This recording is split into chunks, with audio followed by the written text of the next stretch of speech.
Hello viewers, আসসালামু আলাইকুম। Defence always update চ্যানেলে সবাইকে স্বাগতম। আজকে নতুন আরেকটি ভিডিও নিয়ে আপনাদের মাঝে হাজির হলাম। বাংলাদেশ সমাজ সেবা অধিদপ্তর অধীনে একটি নিয়োগ বিজ্ঞপ্তি প্রকাশিত হয়েছে। তো চলুন ভিডিও শুরু করা যাক। ভিডিও শুরু করার আগে একটি কথা বলে রাখি, যারা আমার ইউটিউব চ্যানেলটি সাবস্ক্রাইব করে রাখেননি সবাই সাবস্ক্রাইব করে রাখেন, কারণ ডিফেন্স বা সরকারি বেসরকারি প্রতিনিয়ত আমি আপডেট দিয়ে থাকি। যারা ইতিমধ্যে সাবস্ক্রাইব করেছেন তাদেরকে অসংখ্য ধন্যবাদ। তো চলুন ভিউয়ার্স, ভিডিওটা শুরু করা যাক। গণপ্রজাতন্ত্রী বাংলাদেশ সরকার সমাজ কল্যাণ মন্ত্রণালয় সমাজ সেবা অধিদপ্তর। এখন কি পদ আছে এগুলো এখন আলোচনা করব। পদের নাম কনসালটেন্ট, সম্মানী, আলোচনা সাপেক্ষ, পদ সংখ্যা 1টি। শিক্ষাগত যোগ্যতা ও সংশ্লিষ্ট অভিজ্ঞতা লাগবে।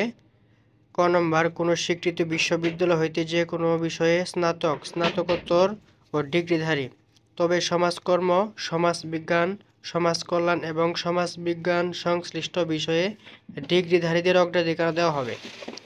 খ নম্বর, শিশু অধিকার সনদ, শিশু আইন ও কমিউনিটি ভিত্তিক শিক্ষা সুরক্ষা বিষয়ে বাস্তব অভিজ্ঞতা। ছোট ক নম্বর হচ্ছে ইউএনইউ, গো, বিগভ, ইন গো, এনজিও এবং শিশু সুরক্ষা বিষয়ে প্রকল্পে প্রজেক্ট প্রপোজাল তৈরির বিষয়ে বাস্তব অভিজ্ঞতা। ঘ নম্বর হচ্ছে সংশ্লিষ্ট কাজে ন্যূনতম 8 থেকে 10 বছর অভিজ্ঞতা। নম্বর বাংলা ইংরেজি ভাষায় যোগাযোগ, উপস্থাপনা ও প্রতিবেদন লেখার দক্ষতা। এগুলো আপনার যোগ্যতা থাকতে হবে অবশ্যই। এখন আলোচনা করবো কি শর্তাবলী। 1 নম্বর হচ্ছে আগামী 28 আগস্ট 2024 তারিখ রোজ বুধবার সকাল 10 ঘটিকায় সিএসপিবি প্রকল্প অফিস, রুম নং 801, সমাজ সেবা অধিদপ্তর, 8ম তলা, আগারগাঁও, ঢাকা। আগ্রহী প্রার্থীকে আবেদনপত্র, কারিকুলাম ভাইটা, সিভি, সকল শিক্ষাগত যোগ্যতার মূল সনদ, অভিজ্ঞতা সনদ 2 কপি, পাসপোর্ট সাইজের ছবি, জাতীয় পরিচয়পত্রের কপি সহ যথাসময়ে উপস্থিত থাকার অনুরোধ করা হলো। 2 নম্বর, সংশ্লিষ্ট কাজের প্রজেক্ট প্রপোজাল এর নমুনা সঙ্গে আনতে হবে। 3 নম্বর হচ্ছে আবেদনপত্র গ্রহণ, বাছাই ও নিয়োগের ক্ষেত্রে কর্তৃপক্ষের সিদ্ধান্ত চূড়ান্ত বলে গণ্য হবে।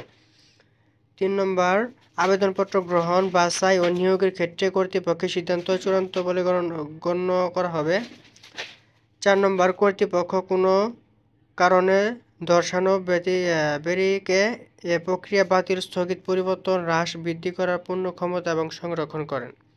5 নম্বর হচ্ছে নিয়োগ বিজ্ঞপ্তিটি সমাজ সেবা অধিদপ্তরের নোটিশ বোর্ডে ওয়েবসাইটে পাওয়া যাবে। ওয়েবসাইটের নাম হচ্ছে www.dss.gov.bd। হ্যালো ভিউয়ার্স, এই ছিল আমাদের ভিডিও। কি কাগজপত্র লাগবে, কখন কোথায় যাওয়া লাগবে, পদের নাম কি, বেতন আলোচনা সাপেক্ষে করা হবে।